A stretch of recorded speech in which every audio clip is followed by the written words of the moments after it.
Okay. The next item, we're at back up to item number 4. Mr. Gilbertson and Mr. Sorensen, are they here? I saw Terry in the hall. Terry's out here. Is Chris Sorensen here? Yeah. You want me to signal him? Yeah. Yes.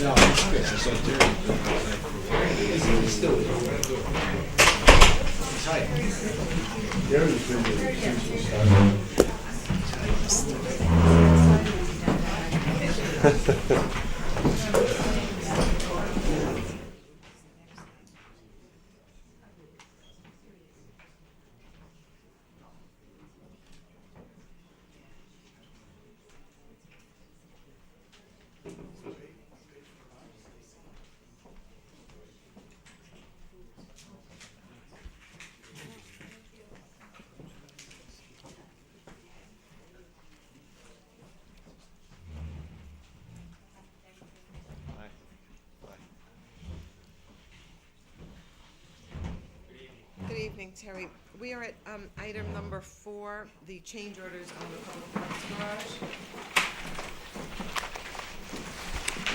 The Public Works Building Committee met on April 29th and unanimously approved 2 different change orders.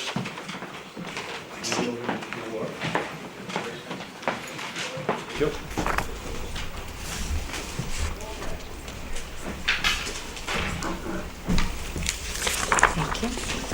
Thank you, sir. As you recall, our change order process we have a general contractor form of delivery on this project, and that we, as a town, have a contract with this for a certain delivery. And every time we change something, it becomes a change in the contract with the town of Woodbridge, and thus the committee first gets to see it, and if it passes that muster, you get to see it. This particular one has to do with the installation of 19 more additional sprinkler heads. It has to do with a conflict with a heating duct. Those of you who have availed yourself of a tour with any of the facilities, and those of it you haven't, by the way, I would encourage you to make a mutual good time for us to see it. It's at a nice time to look at if you have any time. But it has to do with a conflict with a heating duct, the circumstances in which could not have been anticipated, apparently. These are some very small change orders. I expect next month that we might have a larger change order for you to consider, if the building committee so approves it.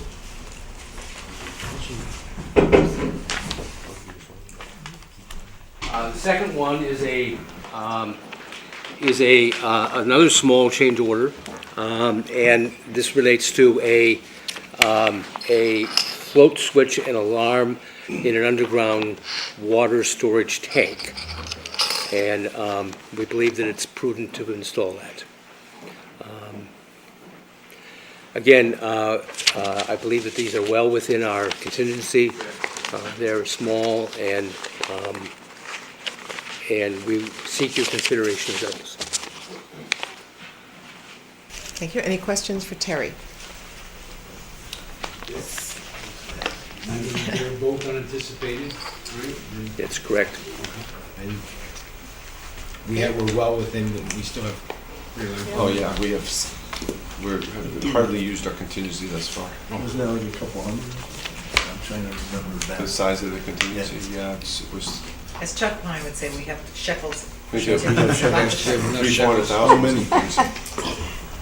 200? More than that. More than that? Yeah. Great. Okay, is there a motion to approve change order number 4? So moved. Second. Any questions or discussion? All those in favor? Aye. Is there a motion to approve change order number 5? So moved. Second.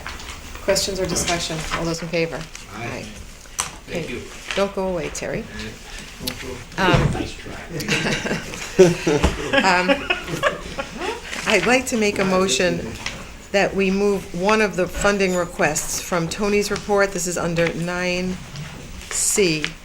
One request we will move up now so that we can address it while Terry is here. It was handed out. It was handed out when people got here tonight. Right. Yeah. Okay, and that was not in the packets that you got, that Jerry distributed it this evening. Terry here, right? Yes. Do you want to introduce Sure, this, yep. Tony? Just to introduce the funding request, it's actually a line item transfer from a capital project that has been completed. And the request is for materials that are necessary for site preparation for the playground on Woodbridge Athletic Fields and Pease Road. The funding request is for materials only, as the installer of the materials, which is West Rock Materials, has indicated that the labor would be no cost for the labor. So it's for materials only. And as part of this original process, the town was always intending to prepare the site for the playground. And the site had changed in this process to a different location. And as part of that process, which Terry can get into much more than I can, there was a requirement for some additional materials to be able to prepare the site so that the playground itself can be installed. Correct? That's exactly it. In an abundance of caution, we conducted several deep hole tests with the help of Public Works Department, and found rather predictably that the soil conditions required us to do additional drainage work than we anticipated to. If you recall, we showed you the number 4 design that I brought a copy of it with you just in case you want to see it. And we designed the drainage work after we did these deep hole testing because unless you know the actual conditions, you're just whistling in the dark. So the result of those caused us to, we at one point intended to balance the cuts and the fills so that they would be the same. And we think that the drainage problems are forever. So we'd like to do this correctly the first time, and we'd like to raise this out of the ground, requiring a number of yards of fill and the kind of fill that will allow the water to go through. In addition, we've planned 2 under drains that have now been designed, and this will allow any water that does fall on the site to be safely drained away so as not to disturb any neighbors, to create any problems. There's no wetlands in this area, by the way, so this is merely a drainage exercise, but I think a virtuous one to go through. So this is the water table. This is how the water gets to the water table. Right.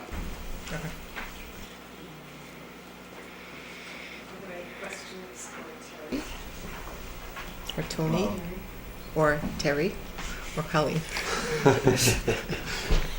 I guess I must have missed the part that we were spending this money, which is okay. I like the project, I don't have a particular problem, but we're ready to go with this, and we've revisited this a number of times, and now again, are we pretty sure this is it? We got this thing under control? I think so. You know, they apparently we accepted delivery of the We have playgrounds. materials. We are actually poised to do this work. We think this work is with your approval imminent, and I do believe that we have a designed system based on actual test conditions. So the confidence is high. So, and then, I guess my other... We do have one thing I want you to know about is that the committee is plagued by a condition that I think is important to us all, and that's that this plan involves the as approved by everybody, involves the construction of a net that protects the lacrosse playground people, and they've done a lot of work on that, and so hard at work with that aspect. So I just don't, I don't want you to be able to say that, we weren't forthcoming to you. I think that they're struggling with that. Over and above the grant, I know the committee has fundraised for a number of items and continues to fundraise, if that's my understanding. That's correct. So the net is causing to go over budget, and you're looking to fund it, or you're still looking for other sources to? Right, that'll come from other sources. The net is, We're not here for the net. We're not Just for the We're gonna materials. continue to try and cover, yeah. we're paying, The work itself, I understand was going to be volunteer. Yes. Volunteer, Which is, Is that, and we understand who that is, I think you said last time, but is that person ready to go? If Yes. When you're ready to break ground? He's cleared the property, he's ready to go. Okay. And this is a line item check? yeah, so we it's have not on that one- sheet because it came up after we printed that sheet, but this is a line item transfer from, when we did the boiler installation at the elementary school. It says it on the flip side. Yeah. We received, through some efforts through ESG and our office, working with UI, we received $60,000 as a reimbursement for putting in high-efficiency boilers. So we funded the entire project, but we reimbursed $60,000 from UI. You're a genius. Which means that the project has a balance of $60,000 in funding. Because we had to do the whole project because we weren't sure if we were going to get all of the reimbursement from UI or anything from UI at that point. So we didn't want to hold up the process to see if we were going to get, they needed the boilers right away. So as a result, that has $60,000. Fantastic. After this, it'll be 48. This is Right. not an impact to my budget. No, it is not. Okay. I actually do have a question. So somehow the brick buying thing got way past me. Is it too late to do that? No. So So people can still buy bricks? we are still taking brick orders because there was a delay in our groundbreaking due to the site work and the testing, and Aha. we're having to get volunteers for everything. So we haven't submitted our brick order yet. We're waiting until we start the work. Camera where people can find the application for the bricks. Yes, so that'd be great. You can go directly to the website, which is www.woodbridgeplayground.com, and you can purchase a brick, make a sponsorship, a donation, you can, woodbridgeplayground.com. and you can also go to our Facebook page, which is Peace Place. 9. 9. Peaceplace.9. Peace Place /9. Thank you.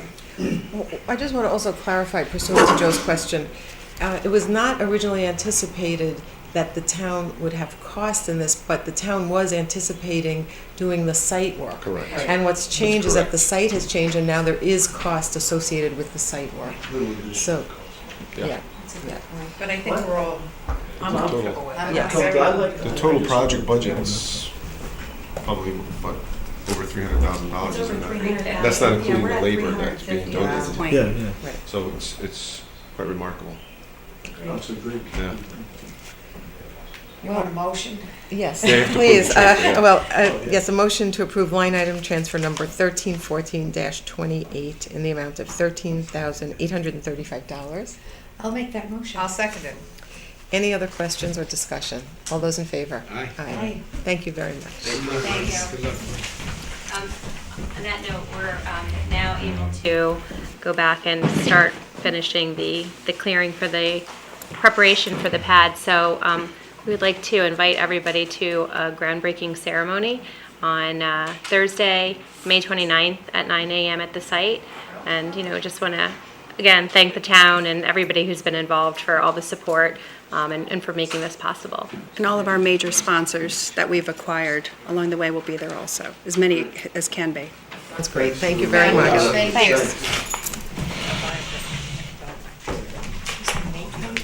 May 29th, yeah. Okay, the next item on the agenda is item number 6, which is Country Club of Woodbridge. And first, we will have an update on operations from the CCW Commission. Chairman Hotchkiss, thank you for joining us this evening. Good evening.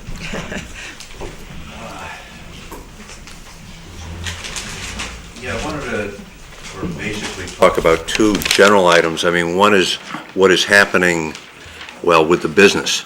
I'll describe it as being at the Country Club of Woodbridge.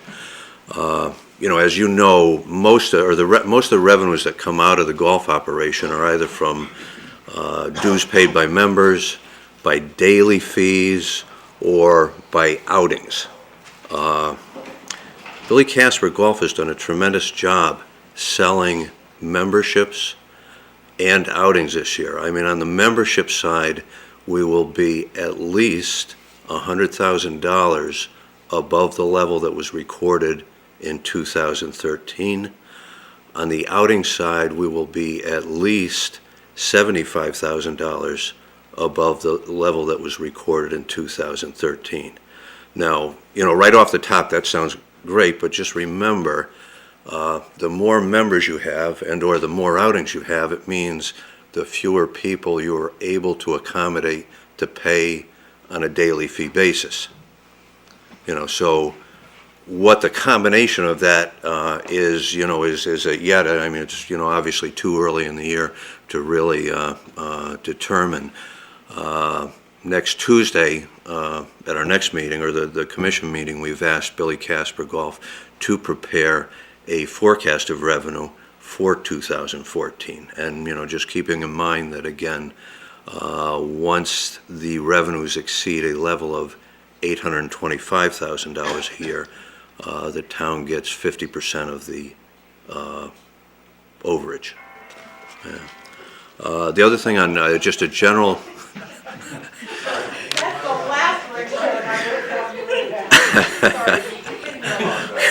Yeah. And the thing, just to go back for a second, the thing about membership income and outing income that you need to appreciate is that's rain or shine income. I mean, it's rain or shine, I'm sorry, rain or shine, or in the sense of, regardless of the weather, you have made that money. Okay. As opposed to, in the past, we've been very vulnerable to weather. And now, those two factors, are probably going to be close to half of revenues, whereas in prior years, they were more like 30%. So it's, they got a good base going. Competitively, the competitive environment, at least also, so far also seems a little bit better in the sense of, the pricing that our competitors are charging. There's a little bit more room in the marketplace than there has been in the last couple of years. So, that also is a good situation. On course conditions, we have an agronomic plan that was approved last fall. I mean, prior to the contract amendment, but in any event, it's still in place. It is, probably about a 10-page report, but, it details everything that, gets done when and, things like that. Casper's been doing everything that they are supposed to do. There was a very extensive greens aeration or hollow tine aeration done in early April. They've actually, because the soil temperatures have been below normal, the fertilization and application of chemicals has actually been a little bit slower, than is normal, and anybody who's growing a garden probably can, appreciate that. We also there is a new product. We have several greens that have been impacted by nematodes in the past. There's a new product on the market. It's been tested locally at Yale. With a lot of success, and it's now available commercially on the marketplace, and it's in use at the club, or will be in use. I don't know if it's been applied yet, but we're hoping that upgrades the quality of some of those greens that were affected. The key issues, from course conditions in 2014 are making the first green, 18th green, and practice green, hopefully consistent with the high quality of the balance of the greens. All of these are in poor growing environments. What Billy Casper Golf did over the winter, actually with the assistance of Department of Public Works, is remove a number of very large trees between the practice green and the 18th green, and further down the first fairway on the west side. Later this month, they will be installing a fan to circulate air around the first green. And these two items, and they're also in the process, and I'm not sure if it's going to start tomorrow, of extending the cart pass. One of the things that we've experienced this year, and even as recently as Saturday, is we would not allow golf carts on the golf course because of their impact on the turf. Now, a lot of courses have, they're called continuous cart pass, or in the sense of, you never get off the pavement or whatever from, first tee to 18th green. That's not really practical here. But what Billy Casper Golf is doing, and again at its expense, is extending a lot of the cart pass so that at least when we have that sort of weather, the revenues won't be as impacted as they have been. They're in the process of talking to a drainage contractor about probably spending $10,000 to $15,000 to resolve some drainage problems. In the past, the Department of Public Works, as time is available, has helped on some things like golf cart extensions, drainage, tree removals. I'm hoping that, we're at the point, frankly, where I think I'll call it the run rate of the revenues is, it's really close to where we make 50 cents of every dollar. So, as a simple illustration, if we can do things to keep the golf carts on the golf course and or solve, drainage issues, then there should be an enhancement of revenues and, at least in a simple analysis, probably a good return on investment. I guess in sum, I'm very, I guess guardedly optimistic, but I'm very pleased with the fact that, we have a management company that seems to be working right, and also they're spending a lot of money to make it work. So far so good. Are there any questions or? Yeah. Yeah, will they have Yeah. any real data for us to look at? Any figures, any financials? Well, yeah, we get, so far the only financials that we've seen have been March financials, and the golf course didn't open until the 19th, I think. There's not a lot there. But the real key, excuse me? It's May 20, what about April's? I haven't seen April yet. I haven't either. Yeah, okay. The 20th to 23rd Yeah. of the month. Yeah. But again, the real issue, from our standpoint, is the revenue. Right. In the sense of, the loss is theirs, or if there's a loss. So it's really, about the revenue. And again, next Tuesday, they're supposed to provide us with a revenue forecast for the year. Well, yeah, I think it's a little bit more than just the revenue, though, especially if we're gonna look at an RFP to go forward and continue to own this. Well, we get detailed financial statements. Yeah. They're, 30 pages? I don't, and We haven't those, seen them.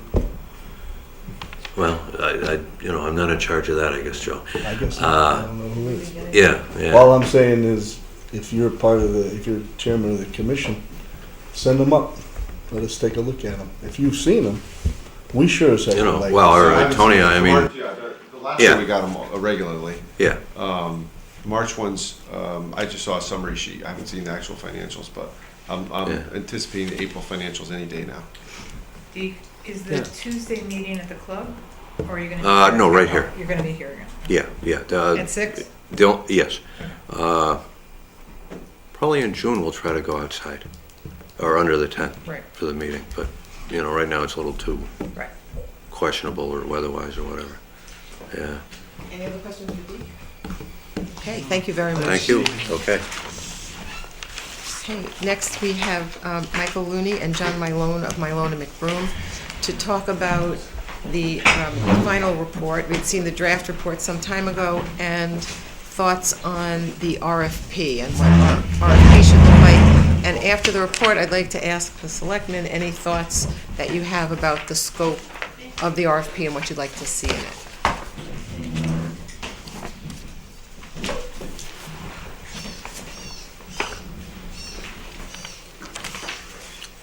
Thank you very much. For the record, Michael Looney, an associate and principal planner with Milone MacBroom, based in Cheshire, Connecticut. With me is the president of our company, John Milone, also based in our Cheshire office. By your leave, madam, I'd like to just distribute copies of the report in case anyone hasn't received them yet.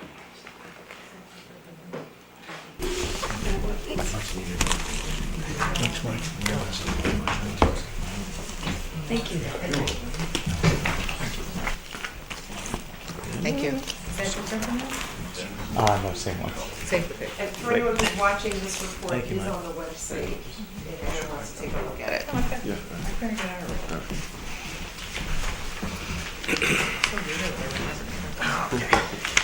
it. So since our previous presentation on the draft report back on January 16th, we've gone through the report again, and we've had an extensive amount of public input and public vetting, particularly at the townwide meeting to address the country club on February 19th. There's also been additional meetings, including one on March 26th with the TPC and CUPOP and the Conservation Commission. And we've been getting feedback in terms of how folks have felt about different development ideas. In the final report, we've added sections describing the public outreach that's occurred since January, including the January meeting. There were a couple of questions on issues such as that were raised in January about what is the supply of golf courses within a reasonable area around Woodbridge, and we've tried to do a little bit of research on that, and I'll touch on that in a little while. I think the biggest concerns that I recall being raised early on were trying to get additional detailed fiscal impact analysis for the different development options. In January, we had our recommended option, which at this point has not changed. We're still going with the option that we recommended in January, but for the other options that we didn't have detailed fiscal impact analyses done for, we've completed that work and have included that as part of this final report. We also have done some minor changes, including adding graphics and appendices, including Mr. Bradley Klein's report when he went to assess the feasibility of converting the golf course from 18 holes to 9 holes. That's in the appendix, as well as several of my spreadsheets that were used in conducting the fiscal impact analysis. And of course, picked up a few typographical changes that we wanted to make as well. So I'll go into that in a little bit of detail, and then really the second part of our presentation is to start to talk about as you move forward, what sort of structure you'd like to see an RFP for development on the site to take place. We have some ideas and some suggestions about what should be included, and what we would think would be good items to have as part of this, as part of that document going forward. I don't know if anyone has any initial questions that they'd like to raise first before we get into this. Okay.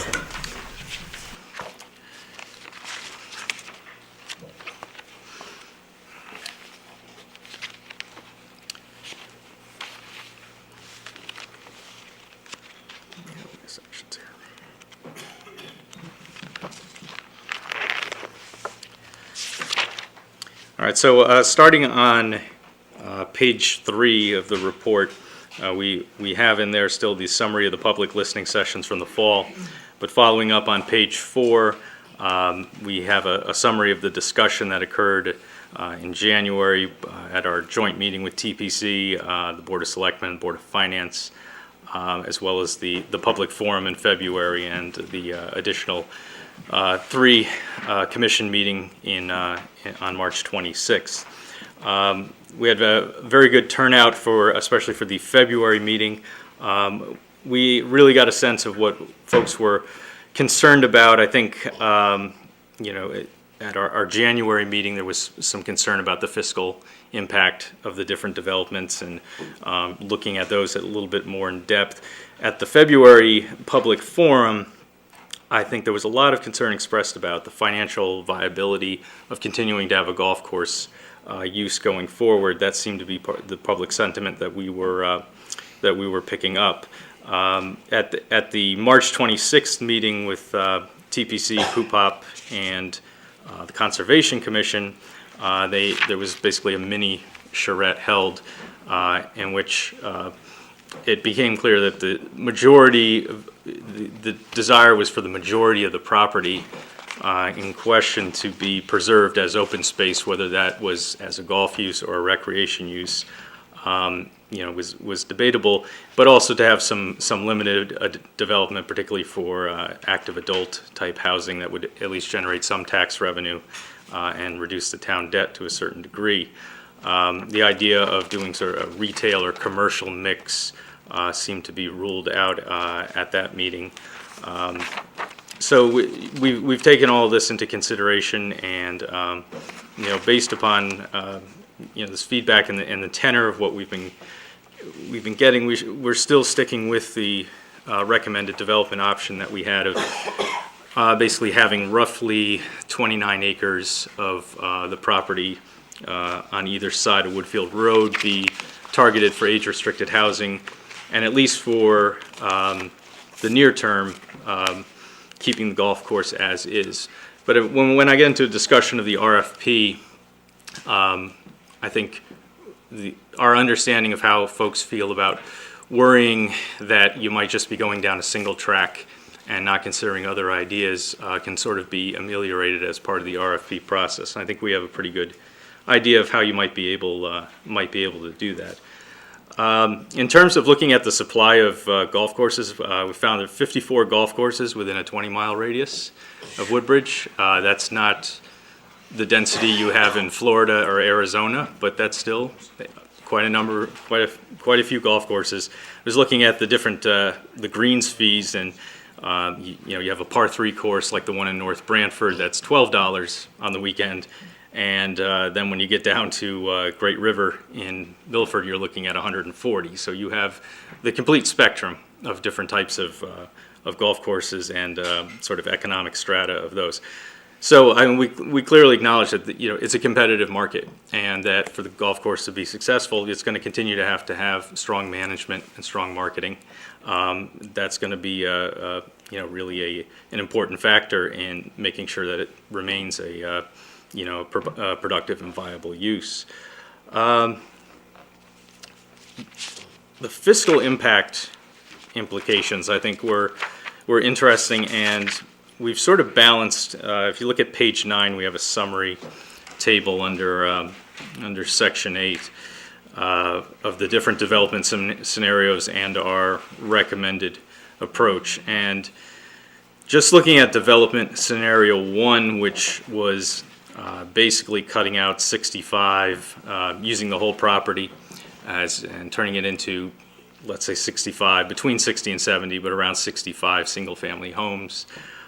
You do get some tax revenue because those would be high-value homes, but the level of municipal costs, especially on the education side, would be particularly high, and we feel that would be could be a significant net fiscal negative as a result of that development. Again, that's at a full build scenario. That wouldn't be all the first year that everything comes online. That would take some time to work its way up. Unfortunately, we'd really have to do some sort of long-term pro forma to figure out exactly what the impacts might be in particular years as you stepped up and phased in the development. Development scenario 2, which was very similar to the proposal from 2011, again is slightly a net fiscal positive, but it's just looking at that, it seems like it's really not generating as much revenue as you might be able to, particularly in light of debt service and operation costs, that you might want to go with something that provides a little bit more in terms of financial return to the town. 3 and 5, development scenarios 3 and 5, we had a much larger number of units, basically in the 240 to 250 unit range. So for those, you get fairly significant total tax revenues, significant amount of costs, but the revenues far exceed the costs, and those two have the most positive net fiscal impact. The concern we had about that was putting 240, 250 units just in that area seemed to not really be in keeping with the character of Woodbridge, and that gave us some concern that you might be doing too much density, too many units for a somewhat heightened net fiscal impact. And that's why once we looked through all of the numbers, the recommended scenario that we had, the development concept that we had come up with, really seemed to be a good middle ground where you would have some development, you would still have the recreation use on the vast majority of the site, and you would be getting somewhere in the range of north of $600,000 a year net fiscal impact. So there's a significant amount of fiscal positive for the town while you're still still maintaining considerable amount of open space. That's what, yes? Explain the difference between number 2 and recommended. Number 2 and recommended. All right. The number 2 was 55 units of active adult housing. The recommended was 110, which is why the net fiscal impacts are almost exactly doubled. Recommended has housing on the other side of Woodfield, correct? That is correct. That's the addition. And it also would go further down towards the pool than the original 11-acre proposal from 2011. So there's a lot of numbers in here, a lot of, I've tried to lay out every single assumption and multiplier that we've used. If you have any questions about those, or I'd be happy to supply additional information on that. But, for those who are wondering why, after the winter and early spring of vetting that we had, why we continue to stick with our recommended option based upon the additional research we've done, is we've kind of boiled down the consensus that we've gotten from the town and from residents that we've spoken to and folks who've come out to meetings that, clearly maintaining as much open space as possible on the site is an obvious goal for town residents.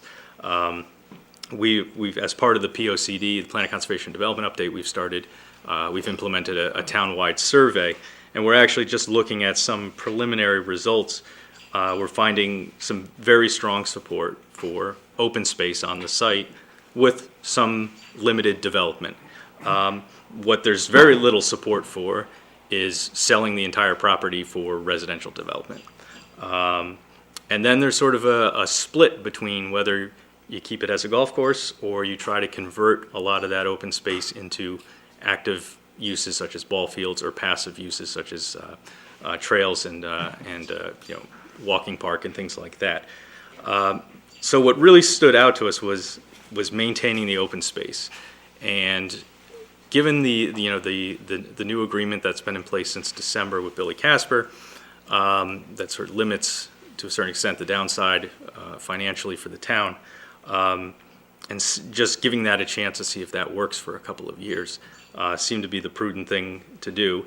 You don't have the initial costs of converting a golf course into a park, which can't give exact numbers on how expensive that could be. It would depend upon what assets were put in, but there would be capital costs involved in converting it into active and even to a certain extent passive park space.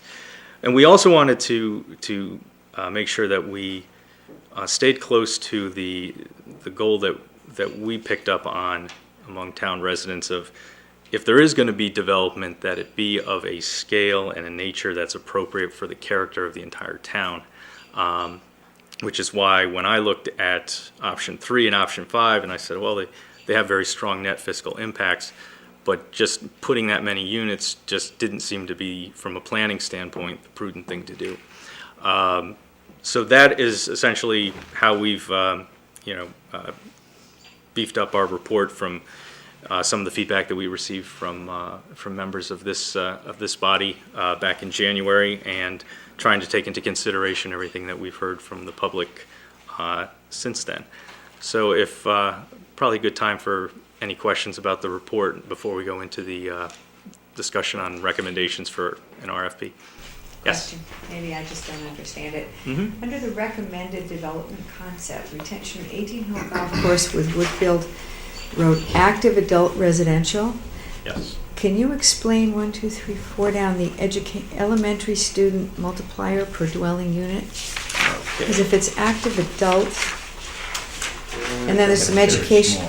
I know, but why are there? I'm not sure because it looks like.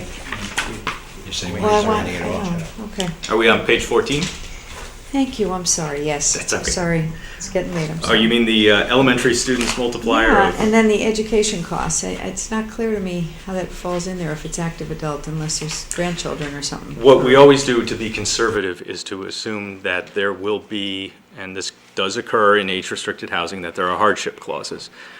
Someone who has to take, grandparents who have to take custody of a minor child because of issues with the parents, that has to be, I think there's a legal basis for allowing a hardship in a case like that.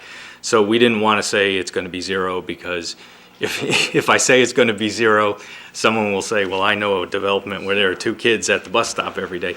And, to be conservative, will there actually be kids there? No. But I have to make sure that I'm being as conservative as possible.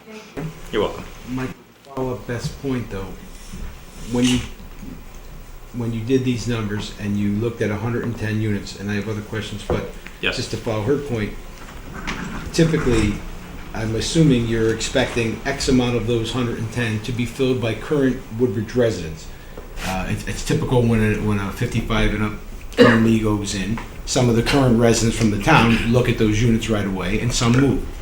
And I believe that when you do that, you should typically add some numbers for your schooling, because those people typically move out of their homes, and those homes go for general sale, and young families tend to move into those homes as a starter home or as a home to get in for the education. So I do believe there should be some educational increase in any of the numbers, because if you're going to have residents move from one area of town from a freestanding home to a development such as this, those homes are going to be open on the market. Okay. No, that's Use some of those numbers because we usually don't, because it's very hard to pin down. It really depends on the town. You have some towns where 20% of the units get filled by folks who are downsizing, and others it's folks moving, especially when you see down as you get closer to Fairfield County, you may have folks moving up from Fairfield County for age-restricted housing that is significantly lower cost than down in lower Fairfield County, and even the middle of Fairfield County.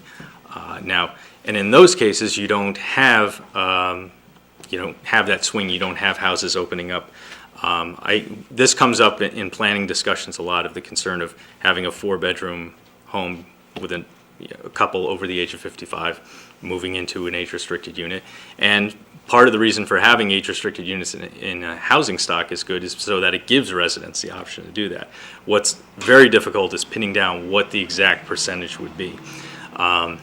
It could be very small, it could be significant. And so we haven't included that. We typically don't include that simply because I feel like it would be too much of a guess depending on each community, because each community is going to be unique.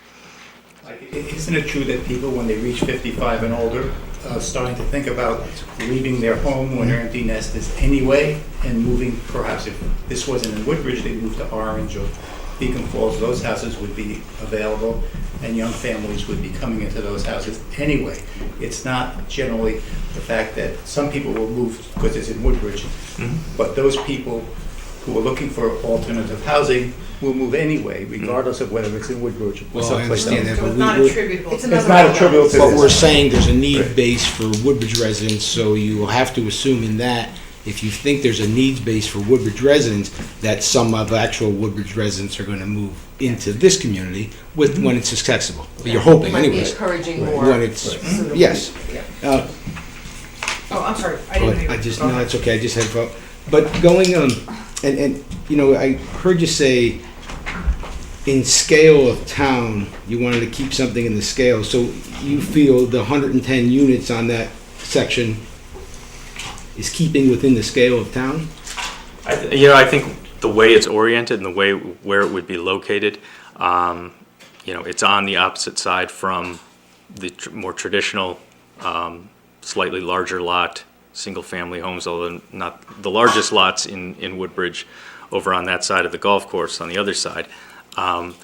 It's, I think, where it's placed with the access that would give you, that Woodfield gives you right out into Fountain Street, would be, you'd have folks coming out, going into New Haven, potentially go downtown if they're still working in downtown. But it wouldn't be directly facing single-family homes that we have over in that neighborhood. So its location is key, I think, too. And there's certainly, what you're going to want to get is a quality site development that emphasis, and we'll get into this a little bit when we discuss what I think should be in the RFP. You're going to want to have, you're not going to want a development that has no landscaping and just has buildings just kind of sitting there. You're going to want something that's well designed. And that's what you should be aiming for in terms of getting a product versus from an RFP.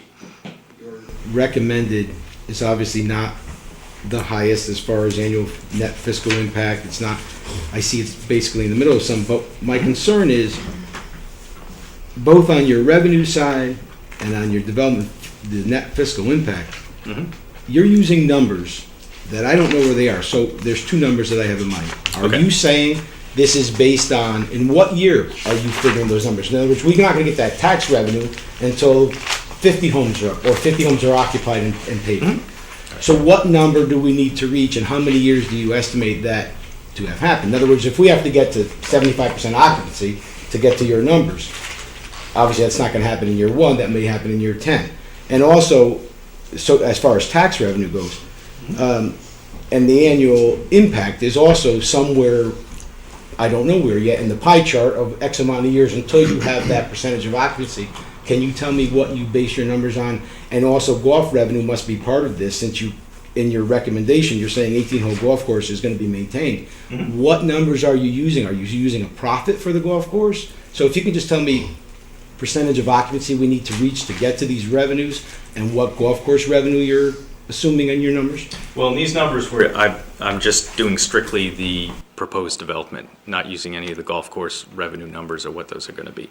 So this is full occupancy once 110 units are sold and being paid for? Yes. Taxes? Yeah, and the numbers we're using are based off of the current fiscal year. In your experience, can you tell me how long it takes to get to 110 units full occupancy? Is that 10 years down the line? Is that? Well, it really depends on. It's going to depend on the market. I would think that you should be able to expect that 100 units should be able to be absorbed in much less than 10 years, probably 4 years, 3-4 years, yeah. From the time we put it out? No, from the time they begin construction. I think what Mike tried to do here is to give you an apples and apples comparison. There's so many variables. If you start to look, it's 3 years down the road, 5 years down the road. I just don't want to include $1 million of taxes before anything's built, so I'm wondering what year you're starting to. And you're right, it's going to take a while to kind of get to the point where you actually reach these numbers, and by the time that happens, things are going to change a little bit in terms of the assumptions, et cetera. But in terms of apples and apples, so you can compare the options available to you, this gives it to you so that they're yeah. When was, if I can just ask a question, when was the town's last reval? Have one now. Right now. And see, you can, if you're going through a reval, or if there's a reval within like a couple of years, your mill rate can change. There are a lot of moving parts, and. But as for comparison's sake, all of these options were based on full occupancy at one point, whatever Correct. the point may be. It's an apples to apples comparison. That's correct. Okay, so one of the, I just want to make sure I understand this part correctly. Yes. At the charrette on Saturday, I don't know if you guys were the ones who got the speaker. He was fabulous and highly informative. I know I was there, Ellen was there. The student multiplier that he referred to, is that the same multiplier that you're using here in all of your scenarios? I just don't remember the value that he placed on it. I believe if I'm trying to remember his presentation exactly, I believe he used the Rutgers multipliers, which are the same ones that we use. I'd have to go back and check our notes on that. You get a quarter of a kid. You get a quarter of a It kid. sounds like my kind of kid. But, okay, so you think that you were using the same planning tool? I would have to double check, but the Rutgers multipliers are a pretty standard tool that all practitioners generally use. And I, for one, to Tony's point, I appreciate the apples and apples snapshot, because it's obvious you're trying to give us some level of scenario here. It's hard to know what to take a picture of when you're taking the picture. So I get this is not a predictive tool, at least I don't think it is, but it's a snapshot of something that gives us some fixed point to possibly aim for. All right, thank you. That's correct. In terms of these units, were you thinking various size units or one size? And also, would you contemplate any rental or all owner occupancy? Let me, if I can respond to that. I think we had envisioned, first of all, the one thing that was fixed was that this would be age-restricted housing. And that was something that had been discussed, and whatever housing was going to occur there, that was a criteria that seemed to be a consensus item among everyone, whether it was a bunch of units or just a couple of units. The type of housing we believe you should leave in terms of the size of the units, the character of the units, whether someone intends to have some as rental or ownership, leave up to a potential developer builder. That flexibility, I think, would be helpful in getting the best proposal for the town. And Mike is going to get into it in a second if we get that far, but we believe that if you go to an RFP process, you leave that open-ended and you don't have any criteria that you have to select the highest price or select the most units, that you can select that proposal that you believe in the end is in the best interest of the community. And the different developers will evaluate their value based on different parameters.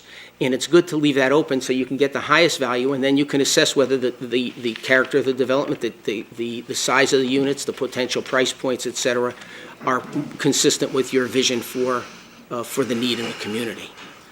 The speaker at the charrette made I thought, pretty compelling argument for more mixed kinds of housing. And I'm wondering if you are interested in providing over 55 housing, which it seems many people in Woodbridge are interested in because they'd like to move to it.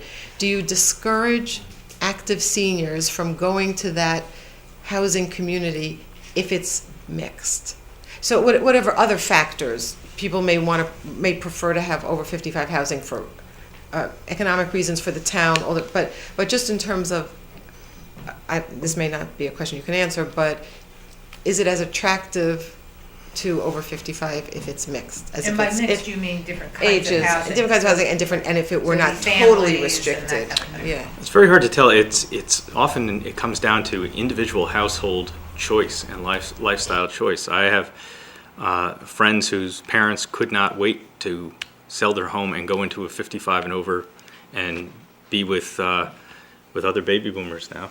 And then I have friends whose parents sold their house in Cheshire or Hamden, and they bought a condo or got a unit in downtown New Haven because they wanted to be where all the younger people were because they like being active and they like going to the restaurants.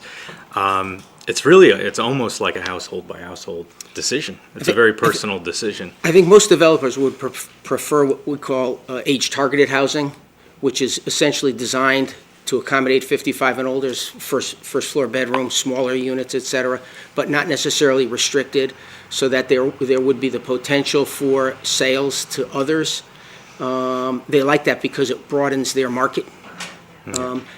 I think it's hard to predict. As Mike said, it's individual as to whether buyers would prefer to be among others and not have any children, not have any tricycles in the street and things like that.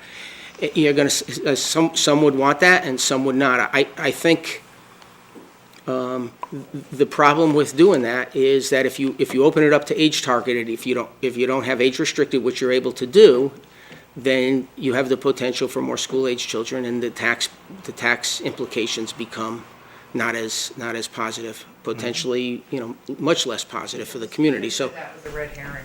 Pardon? The speaker said that was a red herring. There's no right or wrong answer here. It's a balance of what you're trying to do in terms of, utilize some of the property, maintain open space at least for the foreseeable future, and create some revenue, and create a community that you can be proud of. I'm not sure there's a right or wrong answer.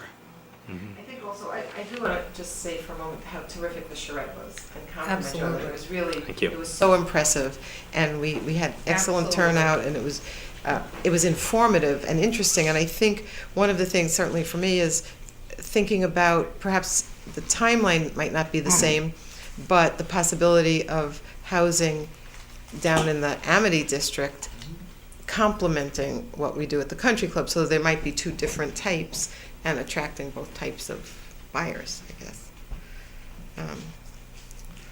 Any other questions about the report? Oh, yeah.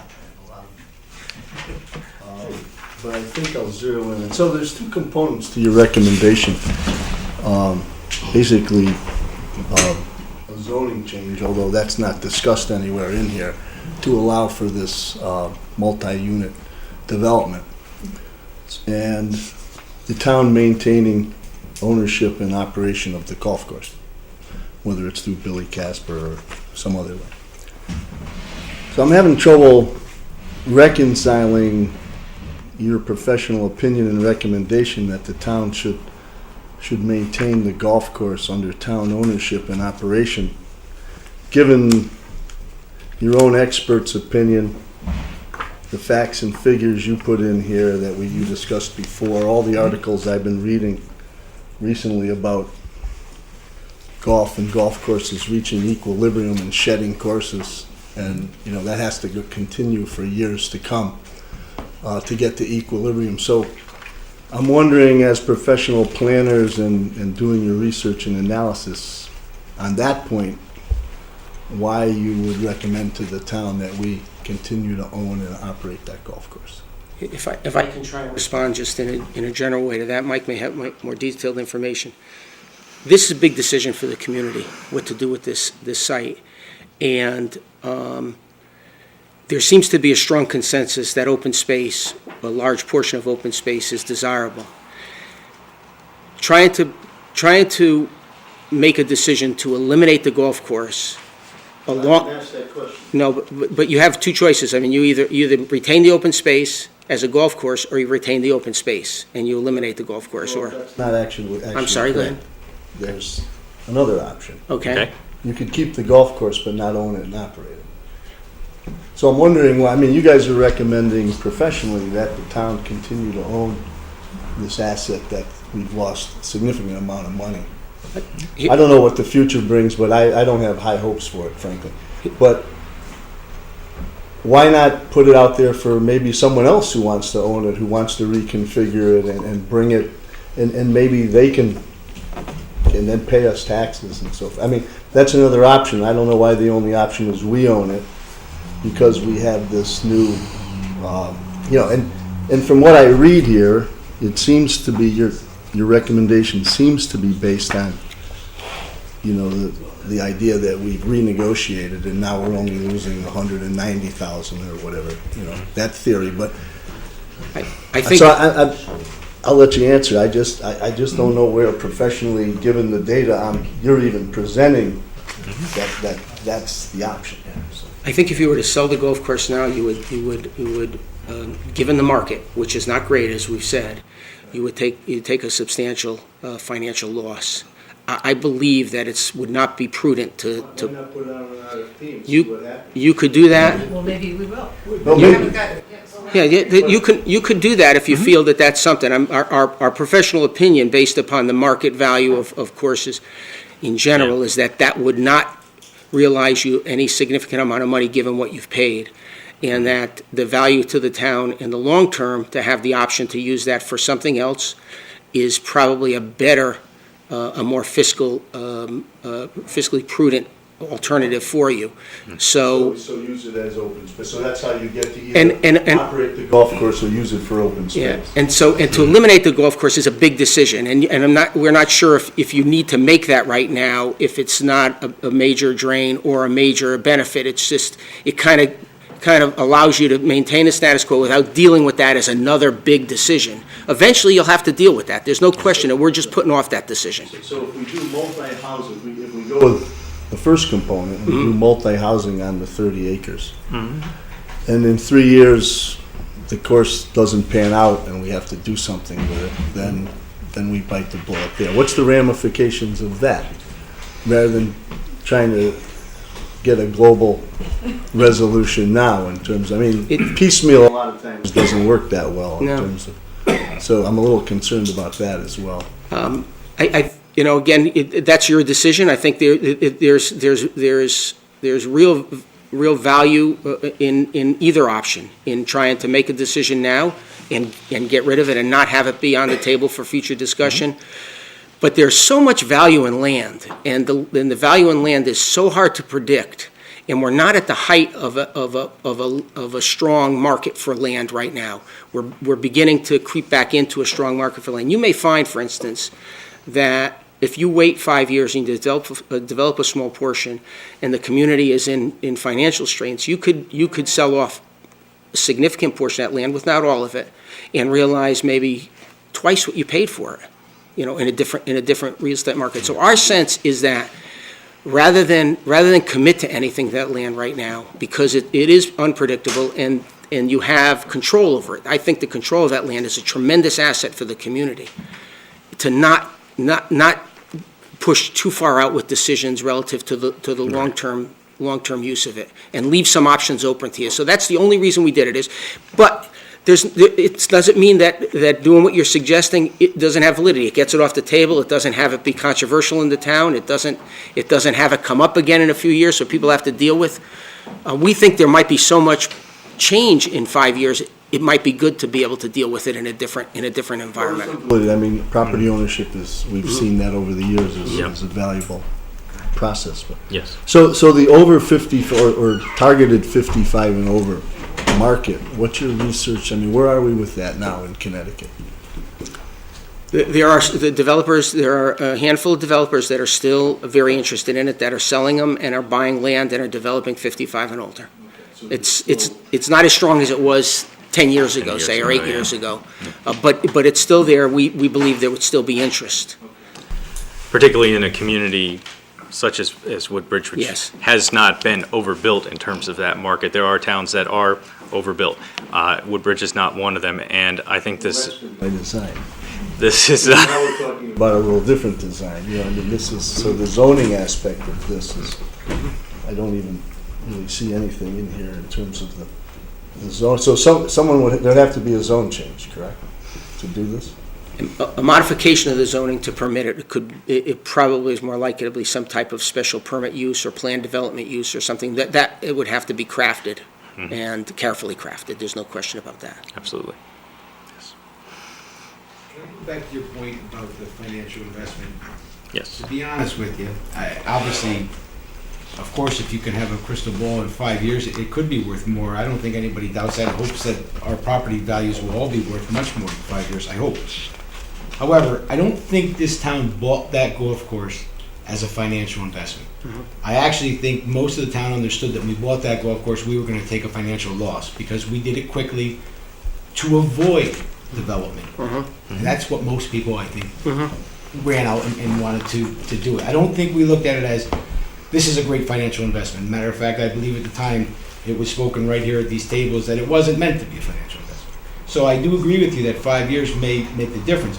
However, there's some things I'm not seeing that I think have to factor into that, and I heard Michael say waiting may be the best thing, see how, for example, the Casper agreement works and so on and so forth.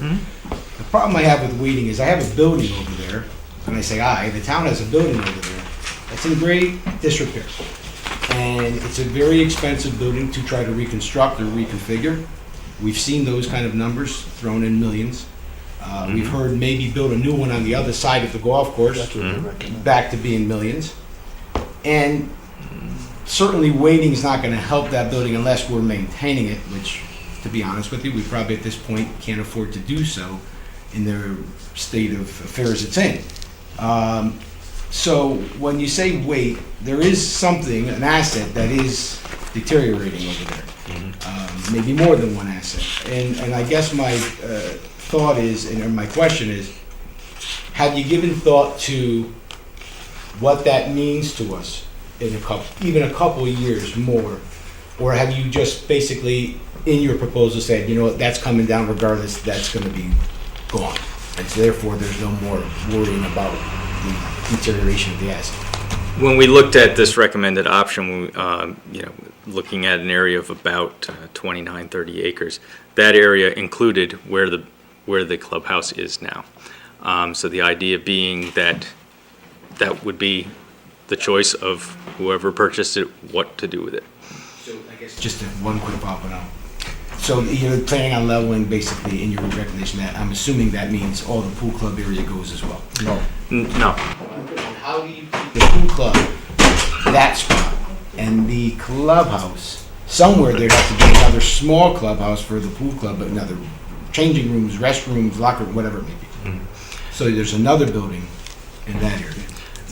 When I was looking over at the site, I believe there's some facilities right around the pool now at this point. With whether they might need to be upgraded or added onto at some point, I mean that's certainly a possibility. So the new clubhouse recommendation off of, I should know the name of it. It's Johnson. We'd have to incur the expense of that construction, but also, what about reconfiguring of the course? That, we looked at that even. Because you're not going to drive there. Right. And There would have to be, yes, there would have to be some reconfiguring of the holes. Not anything terribly extensive, but yes, there would have to be some reconfiguration. Well, you say that too. I mean, do you have any quantification of that at all? I mean, is there a layout that makes sense if the clubhouse is there? Because now your first hole has to be one of those two par fives. One goes this way and one goes that way. And then you have to reconfigure your course. Well, actually, when Bradley Klein in his report was looking at doing the 9-hole configuration, he said you could actually do that with fairly limited amounts of disturbance. No detail, but that's 9 holes. This is 18 holes. So right. You have to fit in 18 holes now. Yeah, no, we haven't gotten into the level of detail of redesigning where the holes would go or anything like that. It's money to the town to. Or a developer. Or a developer, but Or a developer. if the recommendation is the town that keeps it. But my concern about getting into the weeds in some of this is that we don't know what we can pass off to a developer, and what a developer would absorb, and what, because some of that would be development cost. So part of what I think an RFP has to explore, and you tell me if I'm crazy, but part of what an RFP has to explore, or what we're asking the development community, is tell us what's not going to cost us any money. I'm actually all for that. Right. Which is why And let's think about it a little expansively. I'm really not for this recommendation, but I'm all for people telling me what they would want. I guess I'm viewing this as a guide, not a, it's not in stone. it's a guide for us to think about a way to formulate an RFP for the development community. We talked At least about the that's how- RFP then, because I'm all for that, actually. Yeah, yes. That's a nice segue, maybe. That's a good segue. That's a good Yeah, segue just provide a into segue. the recommend, maybe we'll write Very nice. the RFP. There you go, segue. So looking at kind of framing out the concept of an RFP, looked a little bit, just played around with the idea of whether it should be a dual process where you'd have an RFQ first, then you get qualifications, and then you do an RFP, request for qualifications. I'm sorry, I use the word about 17 times a day, so I forget to explain my terms. A request for qualification, and then once you get qualifications back, assess which ones you think are worthy of, have the experience, have the financial backing to really be real development potential, and then have those folks respond to an RFP. I think it's just easier if you roll the whole process into one RFP process where you have quals submitted along with the development proposal. I think the town is sophisticated enough to be able to look at a package of qualifications and proposals and know, who's got their act together and really knows what they're doing and has experience doing this, versus other options that might not be as well grounded. I think also by doing that, you open the field up to a lot more ideas in terms of what could happen. If you just get 6 responses to an RFQ, and you look at 3 of them and you say, well, their financials aren't so good, so we're not going to have them do a proposal. Maybe they had some good ideas in there that you might have seen if they'd gone all the way to an RFP. So, it's better, I think, to weigh the whole thing to balance it out rather than having these sort of hurdles that developers would have to get over. I think you target the 29 acres that we've talked about and that we've been discussing in our final report, but I think you leave the option open for any developer who has a great idea for the entire property to come in, and if you've got something that's you think is really going to work and you think is exciting and innovative, then propose it. And don't just limit even though we're looking specifically at this 29 acre area, let's keep the options open and not rule anything out right off the bat. There'll be a lot of, I think, mechanics in terms of what needs to be submitted when and to who and how, dates of, when questions have to be in and when the town produces responses and stuff. I think you also have to have in there a really clear set of objectives. What are you trying to get from developers? And I fleshed some out here that I was thinking of. You really want to have something that's a net that is shown by the proposing entity to be a net fiscal positive. You don't want anything that's just going to continue to be a drain on resources. That doesn't make any sense. I think you want to look at something that has elements of energy efficiency, low impact development, something that's environmentally sensitive, and have sort of a walkable, sustainable feel to it, rather than something that's, let's say, more automobile centric, is a little bit more of a community type development. You have to, if there's one thing that I've heard loud and clear through this entire process, is that you have to maximize the amount of open space you can get. That's got to be key, because I think that's clearly what the town residents have wanted. There's a great division over whether it should be a golf course or whether it should be ball fields or whether it should be, just a system of trails. But in any case, it's all open space, and I think that's what the town residents are really looking for, is that, you get to keep a substantial amount of open space. You need to get something that's a high-quality site design. You don't want a cookie-cutter, unimaginative design. It's too important of a property to have something like that come in. And minimizing impacts on the neighborhood as much as you can, particularly from things like a traffic standpoint and an aesthetic standpoint. I think those have got to be kind of your guiding principles, and make it very clear to developers that we're looking for stuff like this, and if you don't give it to us, you're not going to get very far here.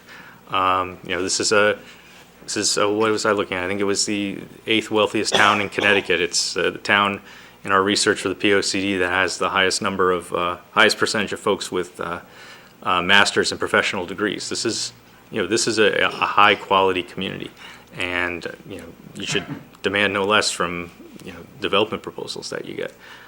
So I think you just need to make that clear, that that's what you're looking for, and that's what you're going to be trying to get done here.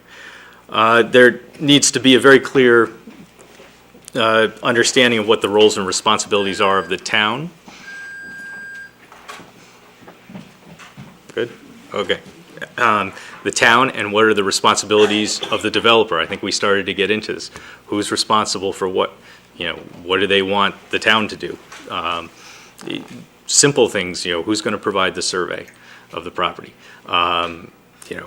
Who's going to cover this cost? What about this cost? What about redoing this? That has to be laid out very clearly. You need the developers to come in with a clear understanding and a clear approach of what they're doing.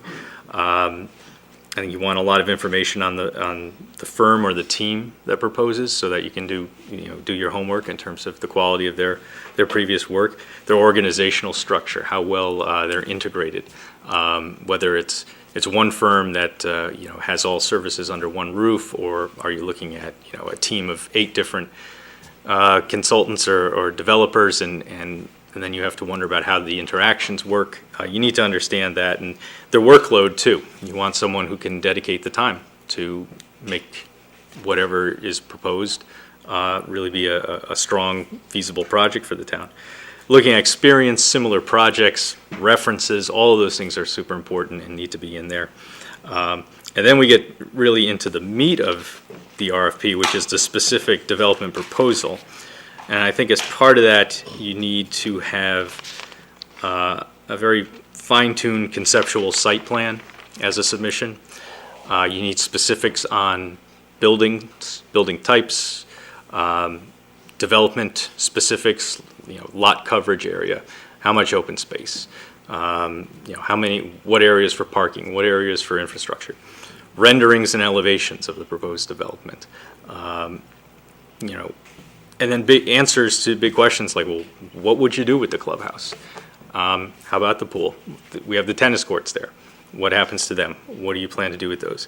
And again, hitting on the energy efficiency, the low impact development components. How well does the proposed development integrate things like stormwater management and important issues like environmental issues like that? Obviously, a budget is going to be very, very important component. And the fiscal benefits. What exactly is the sales price? That's probably going to be the biggest thing to be looking at first. But also, you want them to give you a sense of what they think their property tax impact would be. Even getting down into the nuts and bolts of how much would you get in one-time building permit fees. Application fees for coming to the town for different functions.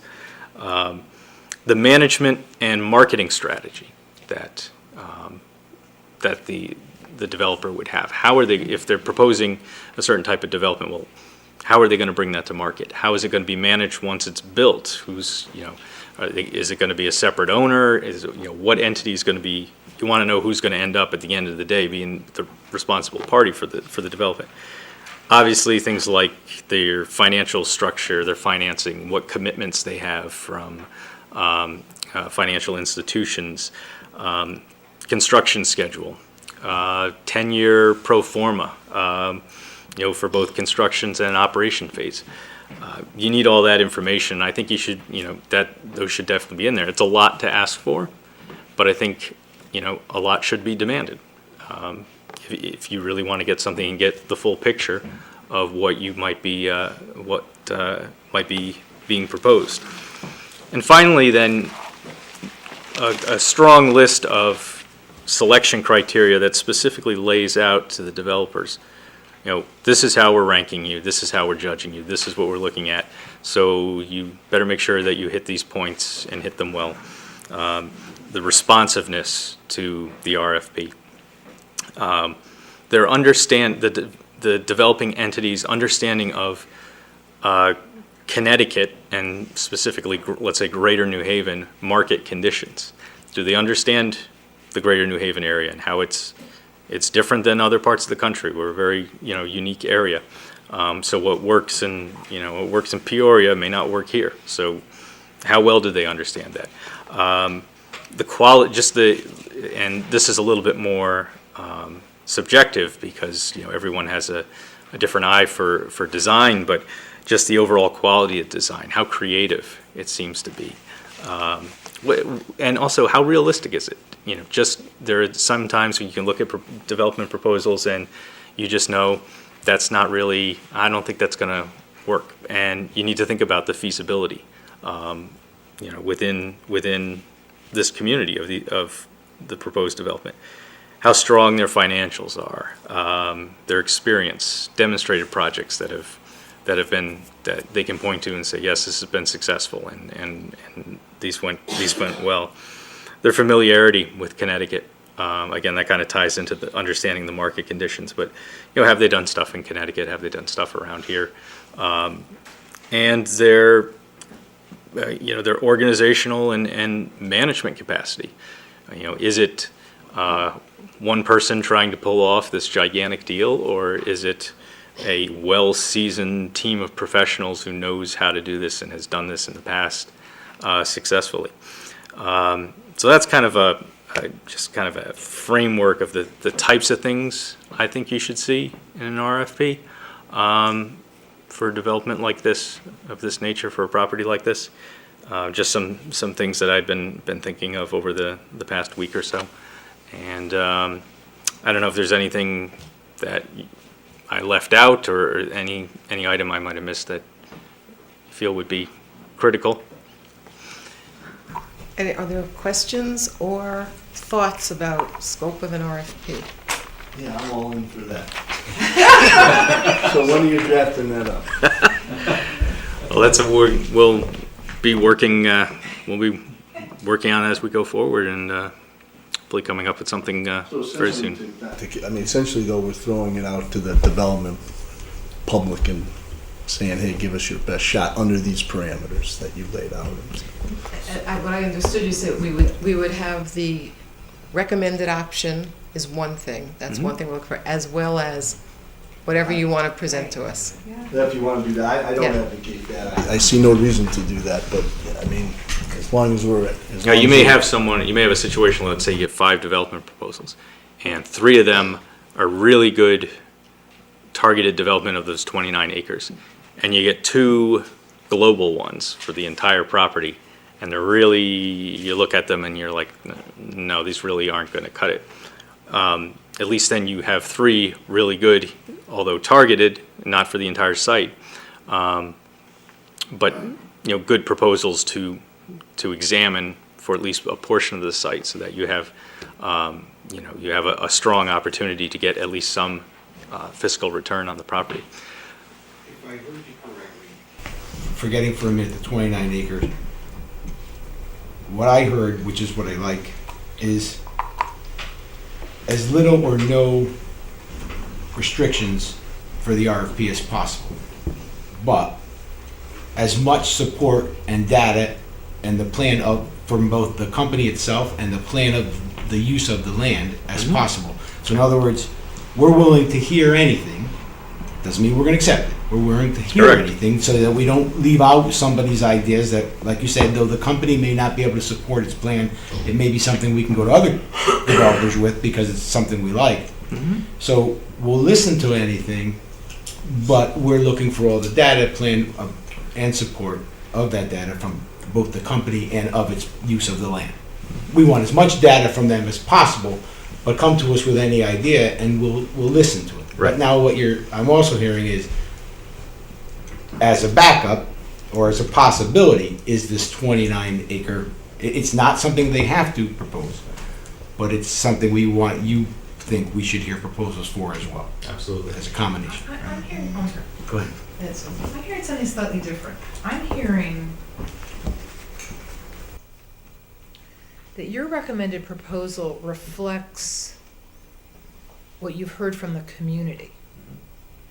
And right or wrong, I mean, I'm not judging it one way or the other, but it reflects that process. And so it does set out a kind of framework. But an RFP, I think what I think you're saying is an RFP can hang close on that framework, but use imagination for any other ideas that might encompass the property. So for instance, to say we're willing to listen to anything implies that we would be happy to hear 150 single-family houses. And I don't think that reflects what the community said. No, I don't believe this does either. So, I mean, that's just two people's different opinions. But I think I mean, if we hear that, to it's not say that accepting that. this recommended proposal synthesizes down everything that I heard during Woodbridge Listens and everything else, I think is really not accurate to say. So, Okay. I you know, think that's what just we my have here opinion, is so. the, All right, So that's I fair. just Okay. can't see that. But it does distillation. reflect a process. Well, yeah, the process is fine. Okay, but- and I don't think that the process reflects open-ended, do what you want either. Well, I mean, it's not do what you want because. But I want to be thoughtful about this. I don't want to just say, give us a proposal about anything, because I don't think that's what happened. Well, I think that's. then I think we gotta balance it, and, I mean, but I think, I mean, at least I'm looking for a lot more than just, Imagination. this recommendation I'm with some totally frills, some other bells and whistles. I'm looking for some people that have a whole different idea. Maybe they wanna own the I golf think that's course. what he laid out in that. Good, well, that's why I said I was all in. That's what I thought I heard, and I said I was all in. I'm Now, not disagreeing that's part of it at all. I'm just saying that I think that maybe a developer will come in and say, look, I'm gonna own and operate the golf course, I'm gonna buy it from you, and I'm gonna develop 35 acres, or Right. I'm gonna reconfigure.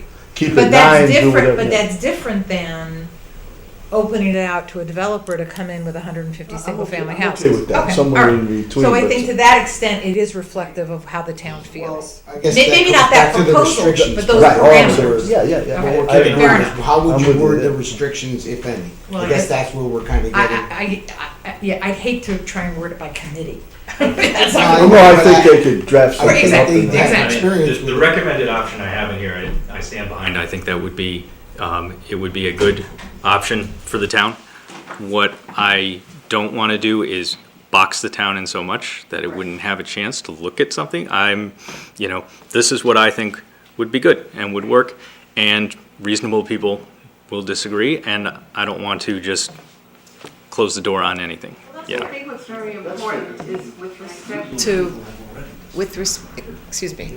with respect to the specific recommendation or the more open-ended invitation, what's very important is the statement of values and goals. Correct. Which you articulated, I think, very well. Right. That we're not saying, come build a skyscraper and cover the entire 150 acres with pavement. That we want to maximize open space, we want, well, the different things that you listed sound very appropriate to what people have talked about. And I think we can accommodate both the specific recommendation and a broader invitation for ideas. I'm getting the sense that we all agree, we don't want to turn anyone away who might have some unbelievably imaginative and creative idea for this property that we never thought of. We are definitely open to that. At the same time, as Susan said, there's been a recommendation, there's been a lot of discussion, so there's one idea that we are definitely putting out there, but we're open to both. And I think it sounds like Couldn't we're have said in a that good place. better. It's great, just the way you said it. That's good. Good. Yeah.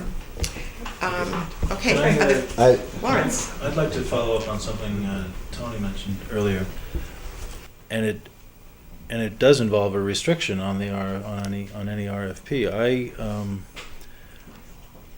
I think I share Tony's concerns about the clubhouse. I think it is the town's greatest liability, and I think any potential developer will see it as such. And if there are any restrictions on an RFP, I would like to require that a proposal include disposition of that building in some way, shape, or form.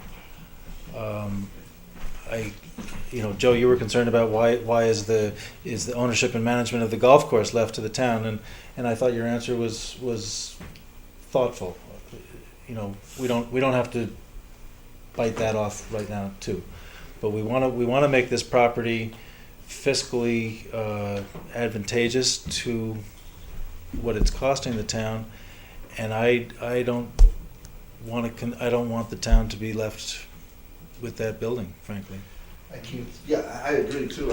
I know Tony does, but I can't see any developer who responds to what Michael just laid out, who isn't either going to tear that down and perhaps build something else there, depending upon what their concept is. So then you know that. But I agree with you too. Yeah, sure. Well, on page 8 of the report, I specifically said mentioned, take it down. Yeah. Take it down and build it over there. Right.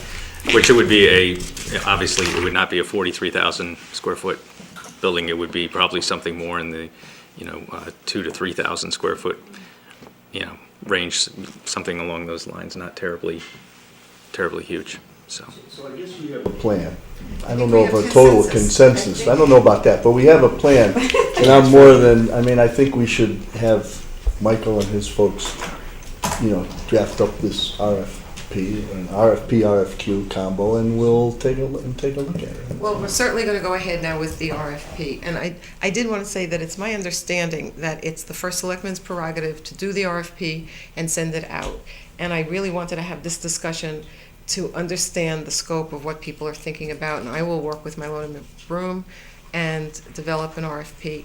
I do want to tell you also that I have appointed a committee to review the RFP responses. Now, we've done that typically with RFPs generally, as everyone I've been involved with, and I think that's generally the way we do it. It doesn't mean the board can't see every response and make its own decision, but we'll have one group be the ones to do the first round of interviewing and reviewing. And I've asked the Ad Hoc Country Club of Woodbridge Committee that worked before if they would be willing to continue, and they participate in the community conversations. They have all said yes. It's Carolyn Wolf, Gary Desir, Debbie Freed, Tom Kennefic, and Andy Esposito. And I've also asked Jason Morrill, who's the chair of our Conservation Commission, and Dee Hotchkiss to join them. So we will have that committee in place, ready to go, because I think, I shouldn't speak for anyone else, but I feel, and I think some of you feel, that the sooner we get this going and moving ahead, the better. So I think we have a good plan, and we will move ahead Now with you have the the scope, RFP. so that's good. Yep. I understand this plan. So we're not going to see this RFP again. I don't know. I don't know, Joe. I'm going to work with. I'm not committing to that, but I'm not saying no to it either. Okay, so we don't know that. So we either see it again or we don't, and then if we don't, then you see it, and then we're out of it, and it goes to this committee. Well, no, then the RFP goes out, then we get Right. responses. Right, and the responses go to this committee. The responses go to a committee. Right. Right. So Right. we're not involved in this potentially at all again? I don't know the answer on the You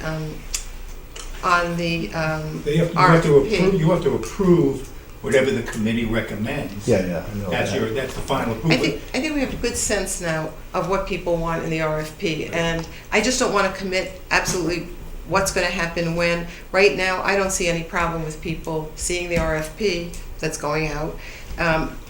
But then when the responses come in, it will be the committee that first reviews them, evaluates them, and interviews the respondents. And that's our typical process. So we have no further approval process on the RFP? You don't have That's approval process. That's accurate to Not say. actual We're not going approval. to say that's what we like and send it out, so. You might say that's what you like, but not technical approval process. Correct. Okay, well, if there's anything else, thank you very much. Thank you. Thank you. Appreciate your time.